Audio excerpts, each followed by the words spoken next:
start first by telling the court what date and time did you get a call to process a scene on the University of Georgia's campus? So it was February 22nd, and I responded to the crime scene at approximately 2 p.m., so I would have gotten the call maybe an hour prior to that. Tell the court what the crime scene was like when you got there. When I got there, one of the things that I noticed was it was very windy out. There was a lot of leaf coverage in the area. It was a wooded area. What was the temperature like? It was approximately 67 degrees.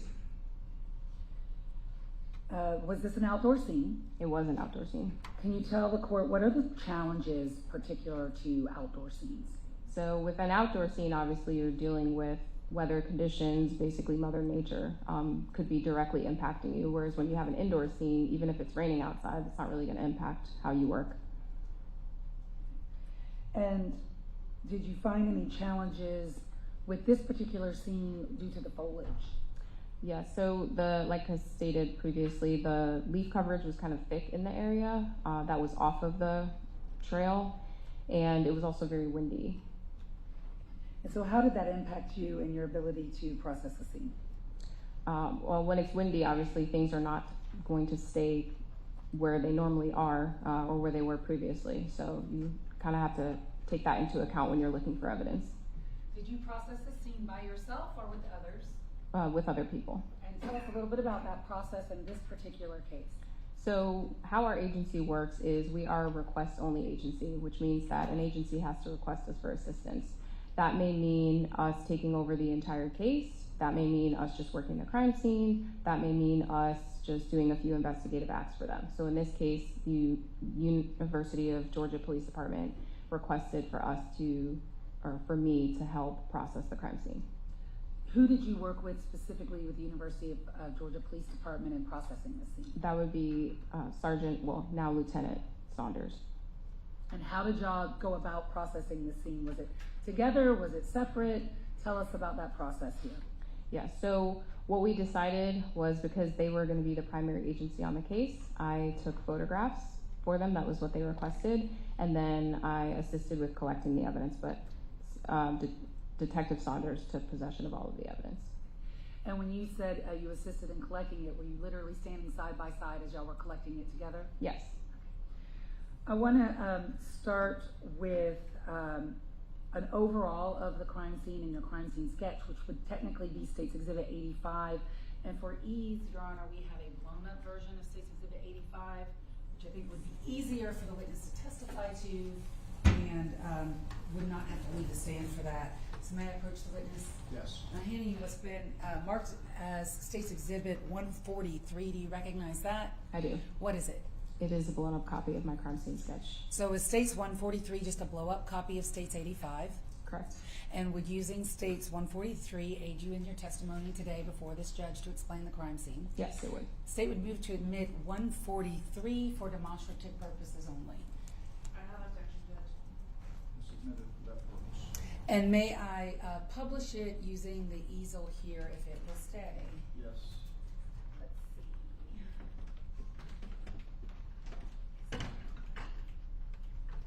No, all right. Can you turn it and then I'll flip it first. Get the leg in. Yeah, so you can flip it to that board.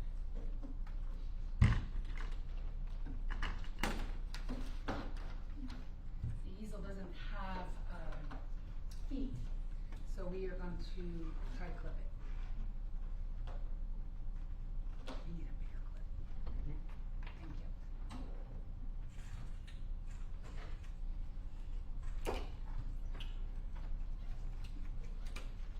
Thank you. Thank you. One bigger one. So we can clip it on both sides.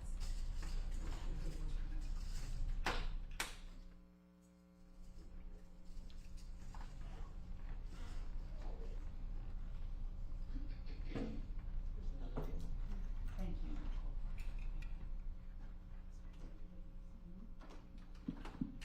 So having clipped State's Exhibit 143 to the easel, I want to make sure that defense counsel can see and can the court see. Thank you. I want to start talking to you about your photos. How many evidence markers did you have on this scene, and what is the significance of the evidence markers? I used 8 evidence markers. And did you label the items of evidence by number? Yes. And just before we get started, tell the court, what is evidence item number 1 that you collected or you assigned number 1? The AirPod. Okay. And evidence item 2?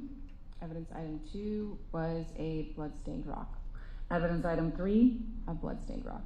Evidence item 4? Was a section of a tree. Evidence item 5? The jacket. Evidence item 6? The sports bra. Evidence item 7? A suspected blood stain. Evidence item 8? The cell phone. And the cell phone belonging to who? Laken Riley.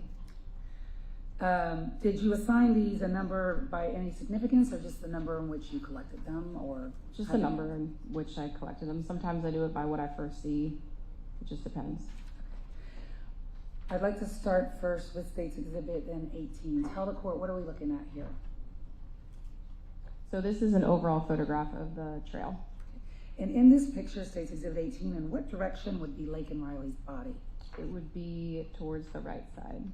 Okay, so I'm gonna, for the record, point my finger on the right side where my finger is? Yes. That would be in that direction? Yes. When you got there, did you observe, first of all, was Laken's body still there? Yes, it was.